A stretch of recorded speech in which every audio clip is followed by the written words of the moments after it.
Համայնքի ղեկավարները հանուն տնտեսական զարգացման ծրագիրն ավարտվեց, այն իրականացվում էր Գյումրիում ՄԱԿ-ի զարգացման ծրագրով Եվրամիության ֆինանսավորմամբ։ Հայտարարված էր դրամաշնորհային բաց մրցույթ, որին պետք է դիմեին համայնքները եւ 2022 թվականի վերջին ի թիվս այլ համայնքների դրամաշնորհային ծրագրին դիմեց նաև Գյումրին եւ հաղթեցին Գյումրի եւ Կապան համայնքները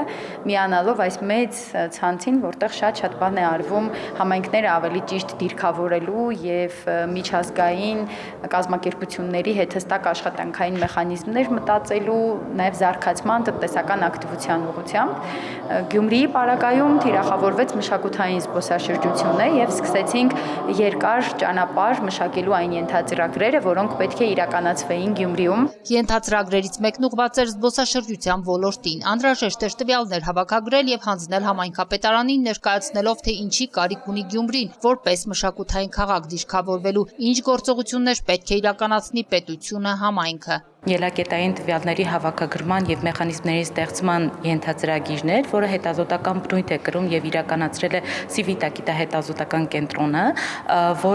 որի արդյունքում Գյումրին ունենալու է հագեցած մեխանիզմներ եւ հնարավորություններ հաշվելու տուրիստական պոտենցիալը Գյումրու, վերլուծելու սեփական ենթակառուցվածքների նորովի թարմացումների անհրաժեշտությունը եւ հնարավորություն է տալու նաեւ այդ գործիքակազմից օգտվելու այն մարդկանց, ովքեր որ զբաղվում են տվյալ ոլորտում։ Մյուս ենթածրագրով ստեղծվել է բաց տվյալների բազա հարթակ, որտեղ ամբողջացվում է պահանջված ինֆորմացիա Գյումրիի մասին։ Ստեղծվեց visitgyumri.info կայքը, որը հնարավորություն է տալիս զբոսաշրջիկներին նախապես մինչև Գյումրի գալը ուսումնասիրել ինչ կարելի է Գյումրիում ուտել, ինչ պատմամշակութային վայրեր կարելի է այցելել,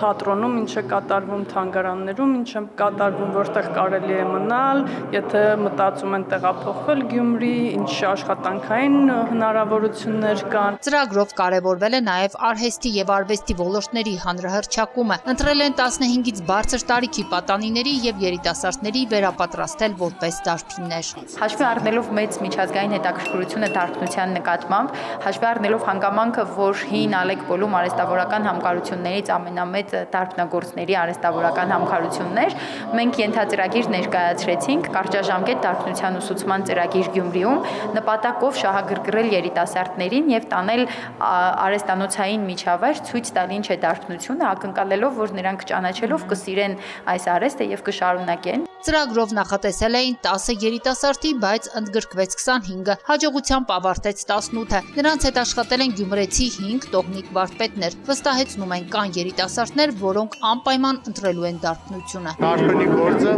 շատ կարևոր է, որպեսզի չմահանա այս արվեստը։ Ցավոք սրտի քիչ են սովորողները, բայց շահագրգռել։ Ծրագրով նաև մի շարք այլ գաղափարներ են գեներացվել։ Ասլամազյան քույրերի պատկերասրահի նկուղում ստեղծել ազատ ստեղծարար գոտի, իսկ Մհեր Մկրտչյանի թանգարանը կենսագրականից վերածել ֆիլմայինի։ Քրիստինա Մկրտչյան, Մարտին Գևորգյան, Լուրեր։